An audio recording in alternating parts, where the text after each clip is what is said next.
Le Ouija est une pratique dangereuse même si certains adeptes inconscients vous diront le contraire.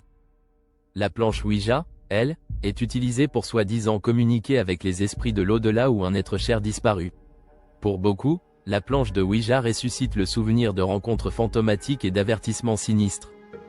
Pourtant, voilà à peine plus d'un siècle, il ne s'agissait que d'un simple jeu de salon, d'un simple divertissement qui servait à égayer les foyers de l'ère victorienne. C'est en 1973, avec la sortie du film L'Exorciste, que tout changea pour de bon. Ce film, librement inspiré de faits réels, comprend une brève scène où l'on voit une enfant jouer seule avec une planche de Ouija, source de sa possession ultérieure. Selon John Kozik, c'est la première fois qu'un film suggérait que le mal pouvait passer par la planche de cette manière. Le Ouija ne doit son effet qu'au phénomène idéomoteur, un effet psychologique qui nous fait déplacer des objets de manière inconsciente. La séance de Ouija n'en demeure pas moins une activité populaire lors des soirées pyjama des préados. Qu'est-ce que le Ouija board ou planche Ouija? Rien de bien sorcier, direz-vous? Et pourtant, ce jeu consiste en une goutte que l'on déplace au gré de la volonté des esprits sur une planche sur laquelle sont inscrites les lettres de l'alphabet et des chiffres. Il est très utilisé pendant les séances de spiritisme.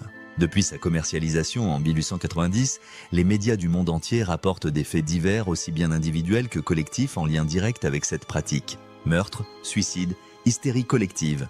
Certains gouvernements ont même été amenés à prendre des mesures d'interdiction pour ce divertissement.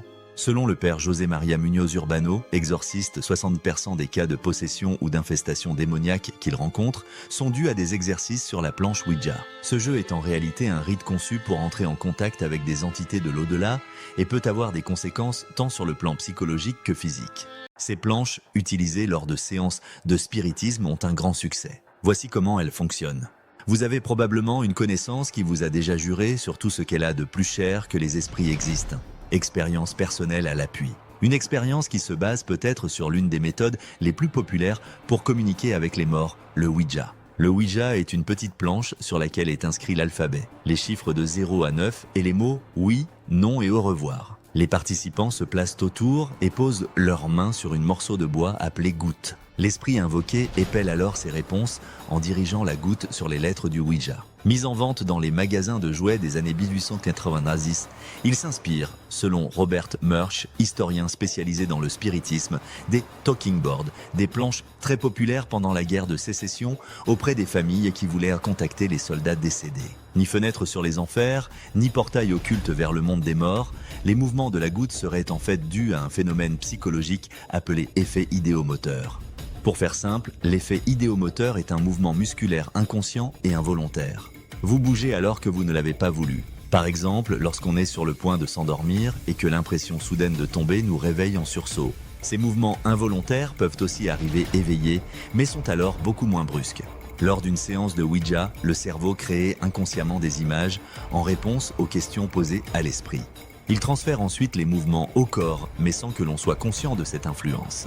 La goutte sert ainsi à canaliser ces mouvements en concentrant l'attention.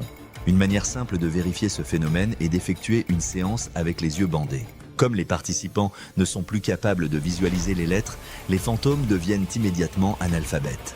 Les mouvements provoqués par effet idéomoteur n'étant pas conscients, il est très difficile d'admettre que nous en sommes effectivement les auteurs. Le succès de la planche de Ouija réside dans le fait que les mouvements provoqués par le subconscient sont plus puissants lorsqu'on est persuadé de ne pas être en pleine possession de ses moyens.